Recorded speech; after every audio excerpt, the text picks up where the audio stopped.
Kâfirlerin bayramlarında onların yaptıklarını yapmak hep şirktir. Hem Müslümanlığı hem de kâfirlik ibadetlerini yapan müşriktir. Kâfirliği beğenen de müşriktir. Müslüman olmak için kâfirlikten kaçınmak lazımdır. Mü'min olmak için şirkten sıyrılmak şarttır.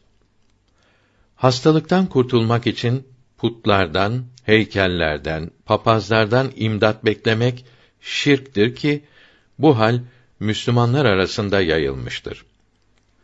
Nisa suresi 59. ayetinde mealen onlara, kâfirlere inanmayınız dediğim halde onlar kâfirlerin sözleriyle hareket ediyorlar. Şeytan onları aldatıyor buyuruldu. Kadınların çoğu bilmeyerek bu belaya düşüyor. Ne oldukları bilinmeyen bir takım isimlerden medet bekleyip bunlarla beladan kurtulmak istiyorlar. Kâfirlerin adetlerini, kâfirlik alametlerini yapıyorlar. Bilhassa çiçek hastalığı zamanında bu bela iyilerinde de fenalarında da görülüyor. Bu şirkten kurtulabilen ve kâfirlik alametlerinden birini yapmayan kadın çok azdır.